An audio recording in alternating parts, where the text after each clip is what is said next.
Travel करेंगे Dubai to Tehran हमने और आपके साथ साथ लाइक होम टू इंडियंस। और वो ज़रा जाती है, मतलब शूज़ भी उतारने पड़ते हैं, जैकेट भी उतारनी पड़ती है, अपनी रिंग्स अब ज्वेलरी सारी रिमूव कर देते हैं, थिंग्स लाइक दैट चल रही थी। और हाँ, ये ट्रिप काफ़ी है, आई फाइनली मेड इट। और अगेन द फ्लाइट वॉज अच्छा था एज़ कम्पेयर टू जो मेरी पिछले वाली फ़्लाइट थी। नहीं देखे तो बता देती, पूरा ईरान आपके सामने होता है। और सो यहाँ पे हाफिज़, अस्सलाम वालेकुम, welcome back to another travel vlog. So आज हम ट्रैवल करेंगे दुबई टू तेहरान। इससे पहले पिछले एपिसोड में आपने देखा कि मैंने किस तरह से कराची टू दुबई ट्रैवल किया। सो यहाँ पे दुबई के इतने अच्छे व्यू के साथ जब लैंडिंग हो रही हो तो यू फील सो काम एंड कंफर्टेबल। और उसके बाद एक आपकी फटीग स्टार्ट हो जाती है। और चूँकि मेरी कनेक्टिंग फ़्लाइट थी, टाइम बहुत कम था, तो एक भाग दौड़ थी।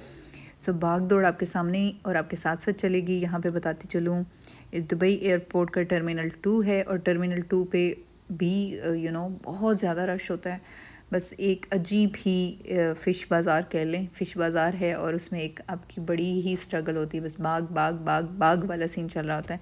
सो यहाँ पे आपको हर कंट्री के आलमोस्ट लोग मिलेंगे और स्पेशली आपको इंडियंस बहुत ज़्यादा मिलते हैं। It's like home to Indians. और वो ज़रा पाकिस्तानी माहौल ही होता है। बाकी भी लोग आपको मिलेंगे।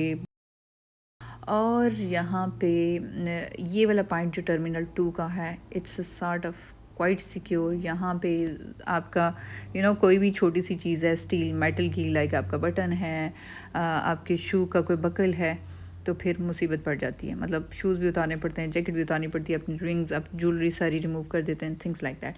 सो यहाँ पे स्ट्रगल स्टार्ट हो गया था मेरे गेट तक पहुँचने के लिए। सो मेरा gate was I think B5 था। और उस वक्त the date was 18th of December. तो एक पीक का रश चल रहा था, न्यू ईयर की सेलिब्रेशन की प्रिपरेशन चल रही थी। और at the same time Christmas बहुत करीब था, तो क्रिसमस का माहौल था, प्रमोशंस थी एंड थिंग्स लाइक दैट। और ट्रैवलिंग लोगों की बहुत ज़्यादा थी, तो काफ़ी ज़्यादा ये रशी था। आल्दो इतने रशी वाले स्पॉट्स में फ़िल्म नहीं कर सकी, चूँकि मेरी एक बहुत स्ट्रगल थी, मेरी फ़्लाइट पहले ही डिले हो चुकी थी।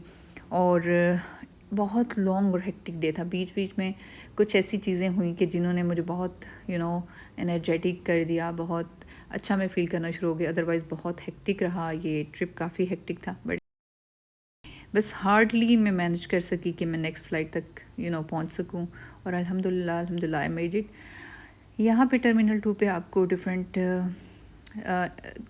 मनी एक्सचेंज सर्विसेज मिलती हैं, कुछ और ब्रांड्स मिलते हैं, उसके अलावा कुछ खाने पीने का सामान मिलता है, जो कि मेरी अप्रोच से बाहर था, इसलिए कि मेरी अगली फ़्लाइट जो है मेरे हाथ पाँव से निकल रही थी, हाँ जी, वो मिस हो रही थी। सो जल्दी से आई फाइनली मेड इट।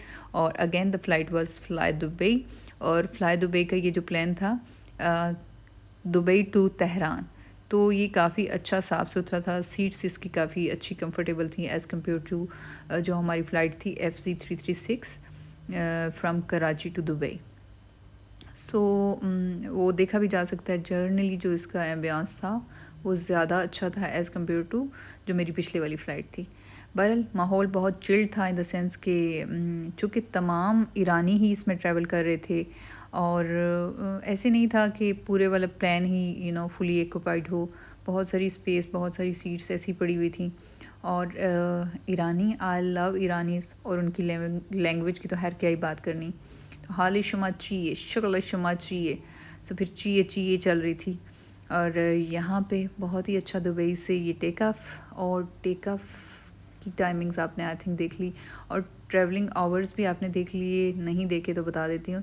तकरीबन ये जो फ़्लाइट थी ये 1 आवर 44 मिनट्स की थी, यानी पौने 2 घंटे की ये flight, if I am not wrong. और बताती चलो, यहाँ पे रात के तकरीबन 2 बजे ईरानी टाइम के मुताबिक यहाँ पे मैंने लैंड किया। और लैंड करने के बाद तेहरान एयरपोर्ट के क्या मनाज़र थे। बहुत खूबसूरत एयरपोर्ट है ईरान का, बहुत ही हसीन। और स्पेशली यहाँ पे जो वॉल हैंगिंग्स थी 3D, इनकी जो हिस्टोरिकल प्लेसेस हैं वो तमाम यहाँ पे आपके साइड वाइज चल रही होती हैं, और बहुत आप इंजॉय कर रहे होते हैं।